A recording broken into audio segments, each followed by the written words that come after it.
I am here with Mayor Joe D'Onofrio to talk about his run for re-election to the Village of Highland Falls. Good afternoon. Good afternoon. Thank you.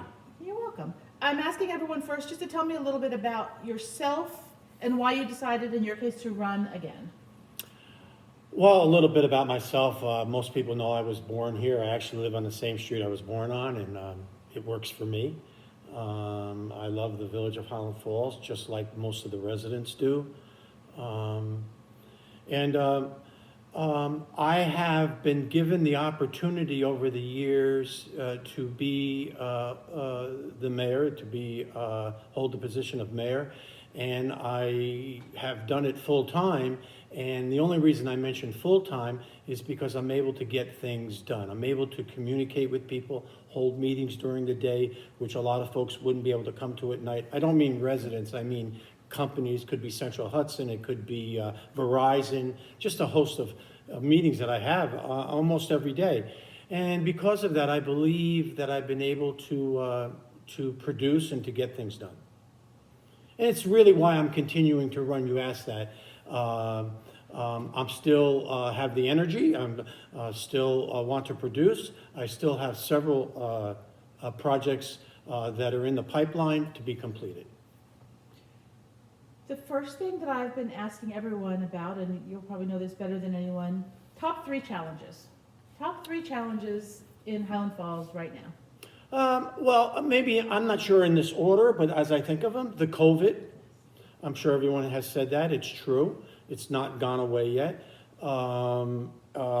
We use this word economic development, which means so many different things, which I hope we have a chance to get into a little bit, and taxes. Now, economic development and taxes are related, so I don't know if that's 3 or 2.5. So how do we work on those? Economic development first. Economic development means, as I said, a lot of things. It means, believe it or not, as I see it, it means keeping up on our infrastructure. And for that, if I'm known for anything, I would like it to be for fixing the infrastructure. Our infrastructure is 50, 60 years old. Our roads, our water lines, our sewer lines. There's just so much that needs to be repaired, and we've been doing it. Over the last 2 years, we probably did 20 to 25 streets. Most of it with grant money. I go back to the grant money. We're very good at it. But it also means trying to keep things on the tax rolls. We don't have any land, so we can't build. Believe it or not, it's been like 20 years still trying to get land back from West Point. I think I can still do it. That would be major economic development. Economic development. It's getting even getting small things, which is really not small. Getting the chamber involved. Has COVID-19, the past year of dealing with that, set us back when it comes to economic development? Well, that's a great question. And when you watch TV, news, I think they indicate that. But I'm going to say this. The village during this, and it's 1 year now, right now, 1 year ago, we never stopped. The village hall never closed. There were days in the early days a year ago where we would have we always had a staff, but some would stay home and come back. But the village hall never closed. So what does that have to do? It has to do with this. I still kept every project, seriously, every project that was in the hopper moving and being many completed. So the COVID hasn't shut us down that way, which I'm very happy about. You know, I have a lot of folders, a stack like that. Every folder is a project, and we kept working them, and like as I just said, a lot of them got completed. So it really hasn't hurt us that way. It's hurt us personally with people getting sick and some dying. You spoke about water before, and speaking about the last couple of months, water became a big issue this year with the water shortage that we had. That's settled itself now? The reservoirs are doing well? Yeah. Gosh, I wish I knew this question so I would have the exact date, but it's been probably 3 or maybe even 4 months where the level has gone risen to exactly where it should be. And of course, this year with the snow, unlike last year, no snow, it will be overflowing. We're not even using the reservoir water. We're using Glycerin Hollow, which is another waterfall right now.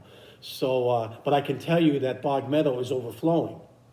So it's still all, both of those areas still go into the same brook that goes to our water plant. But I don't want to ever go through that again. And so we have an engineering firm that's coming in to assess our dams. There's some repairs that have to be done, some concrete work, some trees that have to be cut down. But we're also going to, I believe, I will support raising the dam, which will capture 31 million gallons of more water, according to our engineer. So, you know, we have to pay attention to our leaks. We have to repair our leaks when we know there's a leak. There's many times we don't. And in this particular case, going back several months, we did have a leak. It ended up being the school's leak. And we didn't know about it. We couldn't find it. It never came above ground, which most times it does. It found its own channel under the ground.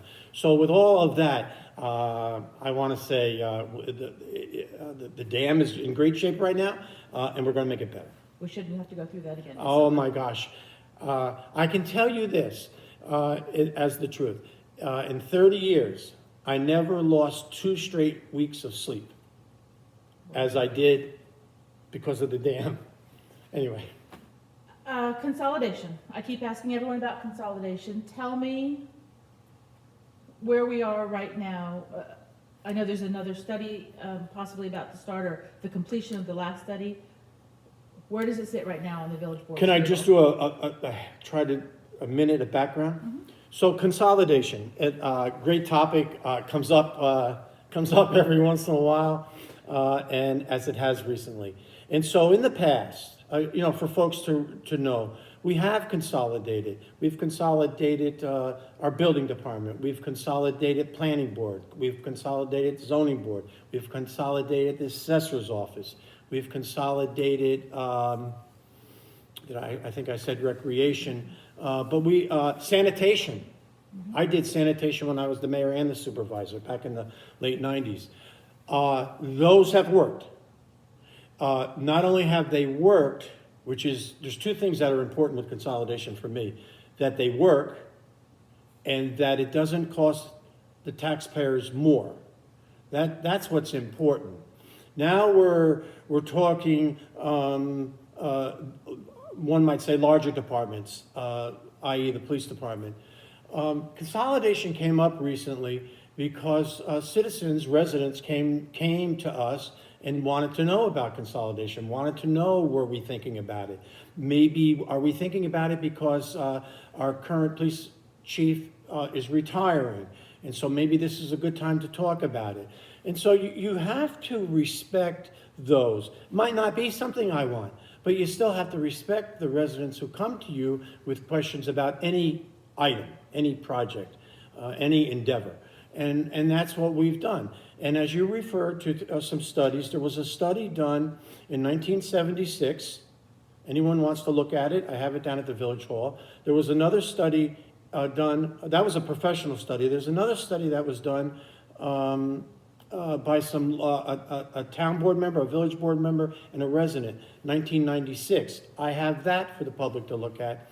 And then in 2017, there was a study done, professional study done, that's on the village website. You can pull it up. It's under Roundout.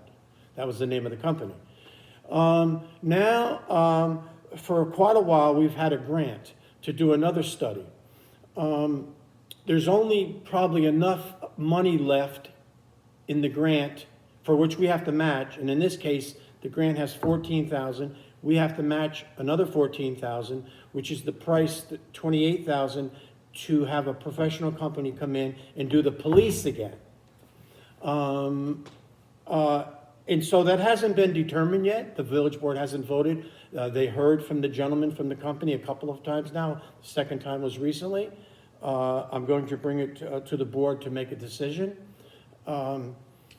To make a decision on doing the study. to doing this next round of study. Things, we haven't changed. If you look at the census every 10 years, we have the same amount of people, Fort Montgomery, Highland Falls, because we can't grow, as I said earlier. But I'm thinking maybe the numbers just have to be looked at again. The structure is probably there. I've let it be known, we have a full-time department, a full-time chief, and we sprinkle it with part-timers when a full-timer needs off.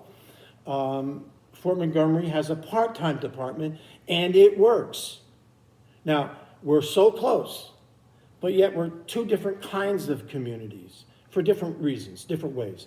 So I just believe that the village needs a full-time department with a full-time chief.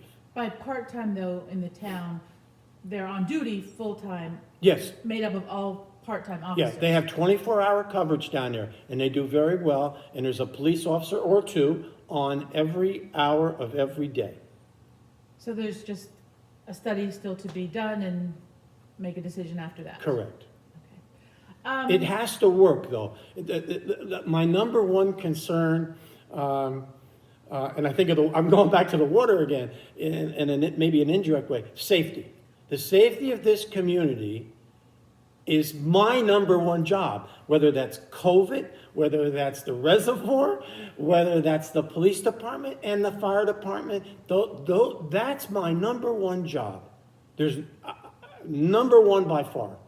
And the safety, when we talk about the police consolidation, has to be paramount. We don't want to decrease the safety. I think we can make it even better. That's not to say anything negative about the current police department, but we can make it better. Okay. Talk to me about your running mates. What prompted you and Mr. Livesey and Mr. Brown to make this Yeah. team? And Well, as everyone knows, the team got split up for different reasons, and that's fine. Merv Livesey is a great advocate for different causes, projects. He's like a dog after a bone, which is okay. You know, and so I look forward to working with him because he's very, very, you know, I always say I love this community, but I always also say so does many other people. But Merv's in that group of many other people. His family's been here a long time. Merv really, really cares about the community, and he brings parts of knowledge and other areas that I don't have. That's what you want. You don't want someone to mirror you. Merv and I had a conversation today, and we differ on it, and it's okay, because it's good. He's making me think. I hope I'm making him think, and we'll figure it out. Enoch Brown, it's very important to me, always has been, that we have folks of color on the village board. It's been a while. His uncle, Harold Brown, was on the village board. I miss him dearly. Harold was, as you know, was quite a guy. He'd sit there and listen, wouldn't say much, but when he did, everyone stopped and listened to Harold. I think I'm going to have the same thing in Enoch. I think that gene is there. Harold was his uncle. We need a Spanish person. We need a woman.